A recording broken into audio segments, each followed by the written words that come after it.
Xannies, ads, tussin, footballs, bars, roofies, robo-tripping, blueberries, roaches, peaches, farmies. By the time you realize that you've started doing it pretty frequently, you're going to be physically addicted, and then you're at a point where you can't stop even if you want to. Every prescription drug has an effect on you. That's why doctors give them to people. Some people think that because drugs come from a doctor, they're safe. But taking them for recreational use to get high can be just as dangerous and addictive as taking street drugs.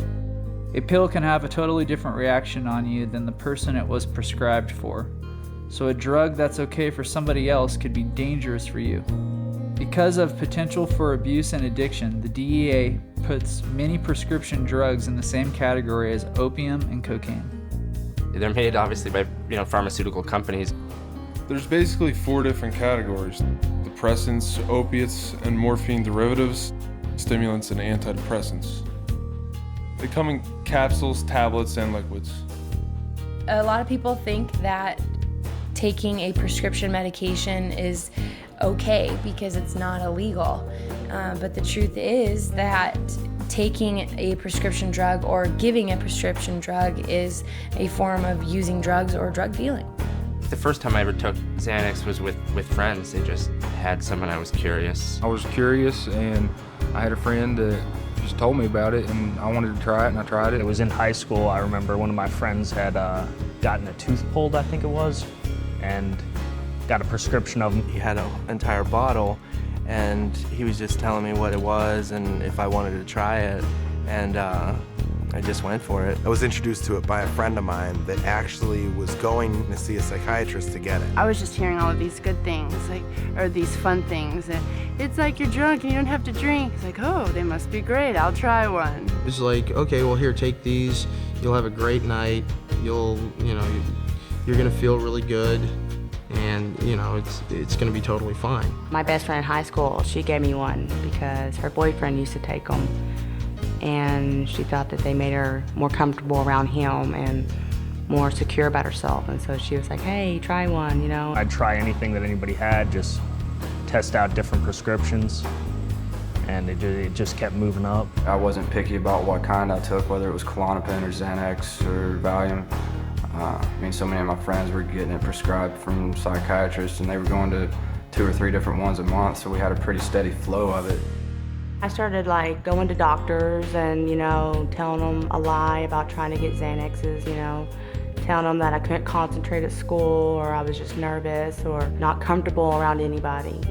Then I would start getting prescriptions. Being that they're prescribed, it was easy to justify to myself that I was probably the kind of guy who needed this kind of thing, and it was okay. At school, I didn't really remember the day, or it made the day go by really quickly. So I got them as often as I could, and I took them as often as I could. They tend to blur reality quite a bit, and the days sort of run into one another. Days turn into weeks, that turn into months, and you don't realize it just sort of slips away from you. Because I wasn't experiencing anything that I cared about in life. I didn't have any feelings. I didn't have any emotions. Kind of lulled myself into a false sense of security, feeling like I was getting away with stuff, even though I'd still have to deal with it when I came down. You're constantly high, so you're not yourself. You're not the person that anyone in your life knew you as. You're some stranger to them, and you're mean. I would steal from my mom, I would steal from my brother, I would act out at family functions, I'd make a fool of myself, I would embarrass them, I would tell them things that I didn't mean, be very hateful. And it got to the point where my family kicked me out of the house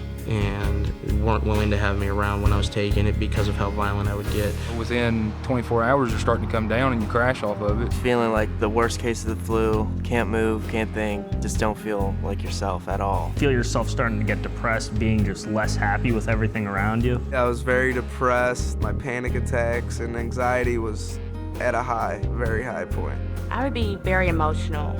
I would start crying, angry. When you're in that position, when you're feeling really physically ill and you know that you can get rid of it, it can be gone in 20 minutes. It's just all too easy to reach over and grab some more. By the time somebody's been addicted for so long, they don't have enough strength left in them to actually try and do that, so it's just easier to stay high.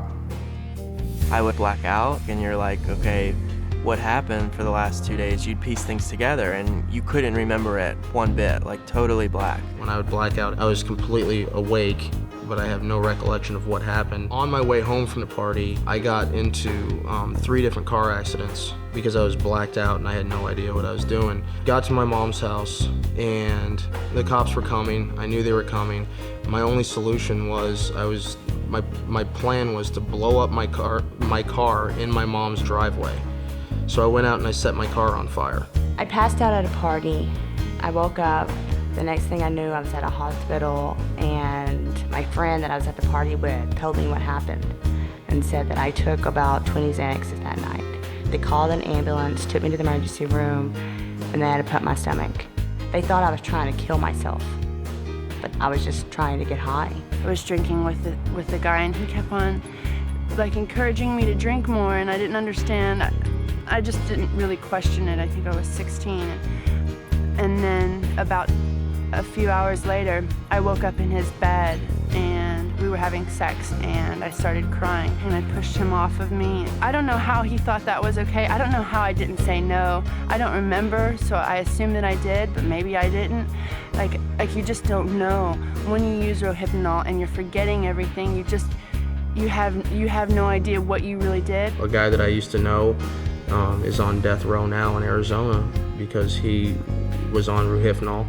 He took a lot of them and ended up killing somebody. A buddy of mine continued to go in and out of the bathroom using Ritalin, and he managed to put himself in a state of unconsciousness and jump off a 6-story balcony, and when he hit the ground, he was immediately dead. I nodded out in a bedroom and woke up to find my friend. He was laid out on the floor. He had overdosed and passed away. He'd been laying there for 2 days.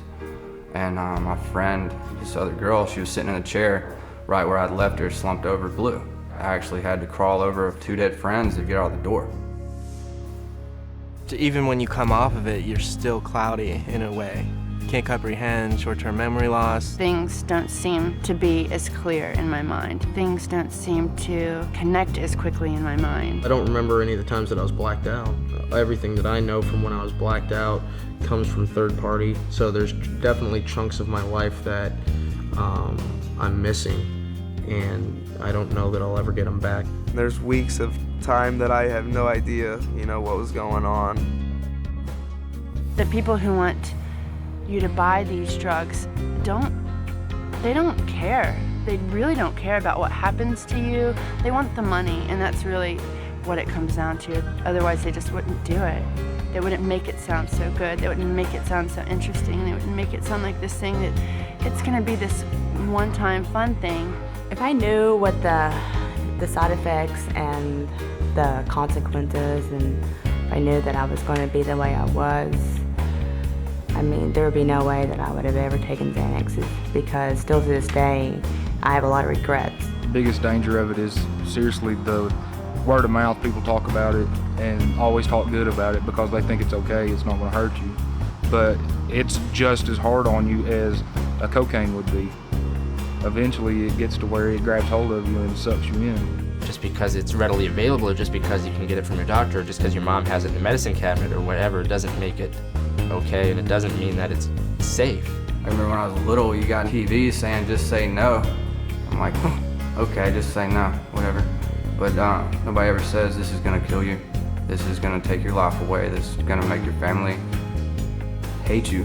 It's gonna make your girlfriend hate you. It's gonna make life a living hell. I probably would have listened to him.